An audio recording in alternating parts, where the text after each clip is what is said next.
الرحمن الرحیم اعوذ باللہ من الشیطان الرجیم۔ ناظرین ذی احتشام، آج میں نے اقبال کی بڑی مشہور کتاب ضرب کلیم، جو بڑی فکر انگیز بھی ہے، اگرچہ اس میں چھوٹے چھوٹے موضوعات پہ چھوٹی چھوٹی نظمیں ہیں مختلف موضوعات پہ، لیکن یہ بڑے فکر انگیز کتاب ہے۔ لمبی لمبی بانگ درا کی طرح یا ضرب کلیم کی طرح اس میں نظمیں نہیں ہیں۔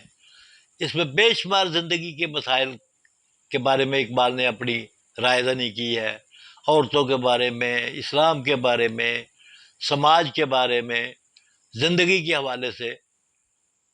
تو جو میں نے دو قطعات پیش کرنے ہیں وہ اسی ضرب کلیم سے پیش کرنے ہیں اور مختصر سی تشریح کرنی ہے، جو میرا مقصد ہے کہ اقبال کی شاعری کو بڑے آسان عام فہم انداز میں لوگوں تک پہنچایا جائے۔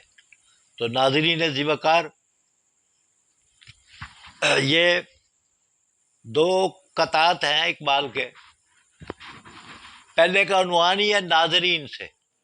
یہ ضرب کلیم اٹھائیں اور اس کے پہلے ہی ورق کے دوسری طرف 3 اشعار پہ مشتمل ایک قطعہ ہے کہ جب تک نہ زندگی کے حقائق پہ ہو نظر، تیرا زجاج ہو نہ سکے گا حریف سنگ۔ یہ زور دست و ضربت کاری کا ہے مقام، میدان جنگ میں نہ طلب کر نوائے چنگ۔ خون دل و جگر سے ہے سرمایہ حیات، فطرت لہو ترنگ ہے غافل نہ جل ترنگ۔ تشریح کرنا مقصود ہے، تشریح بھی کروں گا، لیکن یہ تمہید اقبال کے حوالے سے کر کے میں پہلے اپنے 2 قطعے سناؤں گا جو میں ضروری سمجھتا ہوں، اور وہ یہ ہے کہ نیکی کے ہر ایک غم پہ ملا کا پیٹ ہے۔ تشریح آپ خود کر لیں، اپنے اشعار کی میں تشریح نہیں کروں گا، اقبال کی تشریح مقصود ہے میری۔ تو نیکی کے ہر ایک غم پہ ملا کا پیٹ ہے، رستے تمام جاتے ہیں سب اس کی ذات تک۔ رستے تمام جاتے ہیں سب اس کی ذات تک، اور خون حسین ہو کہ خلافت کی بات ہو۔ خون حسین ہو کہ خلافت کی بات ہو، ہر اجر بہ رہا ہے فقط اس کے گات تک۔ اور یہ خود بھی واقف ہے خوب جنت و دوزخ کے باب میں، واقف ہے خوب جنت و دوزخ کے باب میں، پیمانے مختلف ہیں عذاب و ثواب کے۔ واقف ہے خوب جنت و دوزخ کے باب میں، پیمانے مختلف ہیں عذاب و ثواب کے، اور مستی ہے ہر نفس میں شراب طہور کی۔ مستی ہے ہر نفس میں شراب طہور کی، معنی بدل کے رکھ دیے خدا کی کتاب کے۔ تو دوسرا قطعہ کیا ہے کہ واقف ہے خوب جنت و دوزخ کے باب میں، پیمانے مختلف ہیں عذاب و ثواب کے، مستی ہے ہر نفس میں شراب طہور کی، معنی بدل گئے ہیں خدا کی کتاب کے۔ تو یہ 2 قطعات تھے جو پیش خدمت ہے، معنی اور مطالب آپ خود سمجھ لیں۔ میرا مقصد اور ماٹو صرف اقبال فہمی ہے۔ تو اقبال کے 2 قطعات جو ہے میں نے منتخب کیے ہیں آج کی اس نشست میں۔ ایک کا عنوان تھا آزادی فکر۔ آزادی فکر یہ 2 اشعار پہ مشتمل قطعہ ہے کہ آزادی افکار سے ہے ان کی تباہی۔ آزادی افکار سے ہے ان کی تباہی، رکھتے نہیں جو فکر و تدبر کا سلیقہ۔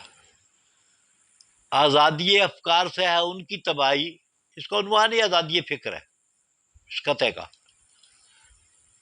اس کتاب میں ضرب کلیم میں اقبال نے 2 3 4 4 اشعار کے قطعات جو ہے وہ کہے ہیں اور ان کو عنوان دیا ہے، مختلف عنوانات سے ان کو سجایا ہے۔ اور عنوانات جو ہیں وہ بھی جو متن ہے، جو اس کا تھیم ہے، جو اس میں اقبال فکر پیش کر رہا ہے، اسی کے حوالے سے ہوتا ہے اس کا عنوان بھی۔ اس قطعے کا بھی عنوان ہے آزادی فکر۔ اب آزادی افکار سے ہے ان کی تباہی، کن کی؟ رکھتے نہیں جو فکر و تدبر کا سلیقہ، اور ہو فکر اگر خام تو آزادی افکار، ہو فکر اگر خام تو آزادی افکار انسان کو حیوان بنانے کا طریقہ، انسان کو حیوان بنانے کا طریقہ شاید پڑھنے کے انداز سے بھی تھوڑا سا بانی جو ہے وہ طالب علموں پہ یا سامعین پہ ناظرین پہ کھل جاتے ہیں۔ اب میں تھوڑی مختصر تشریح اس کی کر دیتا ہوں۔ آزادی فکر تو آپ سمجھتے ہیں کہ ہر آدمی کو سوچنے کی، بات کرنے کی، جاننے کی آزادی ہونی چاہیے، لیکن آزادی جو ہے یہاں لمٹڈ تو نہیں ہو سکتی، اس پہ بھی حدود و قیود ہیں۔ اسلام بالکل دیتا ہے انسان کو آزادی فکر کی، اجازت دیتا ہے، لیکن اس کے لیے بے شمار ادارے جو ہیں وہ تربیت کر رہے ہوتے ہیں۔ سب سے پہلا ادارہ والدین کا ہوتا ہے، وہ بچے کی تربیت اسلامی ماحول کے مطابق کر رہے ہوتے ہیں۔ اس کے بعد درسگاہیں آ جاتی ہیں، ماحول آ جاتا ہے، گلی محلے کا ماحول آ جاتا ہے۔ یہ سارے جتنے بھی یہ انسٹیٹیوشن ہیں، ادارے ہیں، جتنے بھی یہ ذرائع ہیں، یہ سارے انسان کو ایک بہترین انسان بنانے کی طرف لے جا رہے ہوتے ہیں۔ لیکن یہ ماحول کہاں برپا ہوتا ہے؟ جہاں اسلامی ماحول برپا ہو، جہاں ماٹو اسلام کی اشاعت اور اسلام کی ترویج ہو، تو آزادی افکار سے ہے ان کی تباہی۔ لیکن وہ قومیں جو محض آزادی افکار کو ہی اپنا ماٹو بنا لیتی ہے نا، اس پہ حدود و قیود جو ہے اس کی پابندی ہوتی، تو پھر قوموں پہ تباہی آتی ہے، وہ قومیں تباہ ہو جاتی ہیں۔ کون رکھتے نہیں جو فکر و تدبر کا سلیقہ، فکر بھی ہو، تدبر بھی ہو، غور بھی ہو، فکر ہو، فکر کے ساتھ تدبر بھی کرو کہ کیا جو میں باتیں کر رہا ہوں، جو میں سمجھ رہا ہوں، کہہ رہا ہوں، بتا رہا ہوں، اس سے کوئی نقصان تو نہیں ہوگا، یہ غیر اسلامی فعل تو نہیں ہے میرا، اسلام کی ترویج ہوگی یا اسلام کی کوئی تنقید ہوگی اس میں۔ یہ فکر و تدبر کا سلیقہ سکھاتا ہے، تدبر سکھاتا ہے طریقہ۔ اور وہ قومیں جو فکر و تدبر کا سلیقہ نہیں رکھتی، اس سے ان کے لیے آزادی افکار جو ہے، مادر پدر آزادی جو ہے، وہ تباہی پیدا کرتا ہے۔ اور آج کے دور میں بھی بے شمار ایسے واقعات ہوئے ہیں۔ میرا جسم پتہ نہیں میرا کیا ہے، عورتوں کے اندر یہ شعور، بہت سارے ادارے اس کو جناب پروجیکٹ کر رہے ہیں، یہ سب فضولیات ہے، یہ غلط معنی ہے آزادی افکار کے، اس میں کچھ حدود ہیں، قیود ہیں، ٹھیک ہے نا۔ جیسے ہم سب کچھ کہہ سکتے ہیں، لیکن کوئی خلاف اسلام بات نہیں کر سکتے اسلامی اسٹیٹ پہ، کوئی ایسا قانون نہیں بن سکتا جو اسلام کے خلاف ہو۔ اسمبلی کو بڑے اختیار ہیں، لیکن مادر پدر آزاد نہیں ہے اسمبلی کہ جو مرضی کرتی رہے، جیسے کر رہی ہیں آج کل۔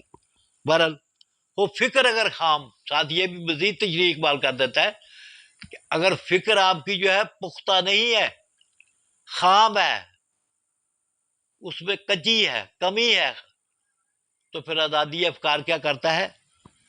انسان کو حیوان بنانے کا طریقہ۔ اس سے انسان حیوان بنیں گے، سماج جو ہے تباہی کی طرف چلا جائے گا، اسلامی شاعر جو ہے ان کا مذاق اڑے گا۔ تو جی مختصر قطعے میں 2 اشعار میں اقبال نے ایک دنیا جو ہے وہ بند کر کے پیش کر دی ہے۔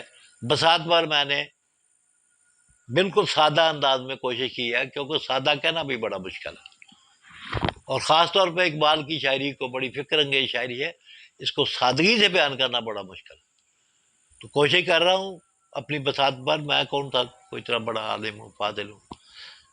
تو انسان کو حیوان بنانے کا طریقہ۔ دوسرا قطعہ جو میں نے پیش کرنا ہے وہ 3 اشعار پہ مشتمل ہے۔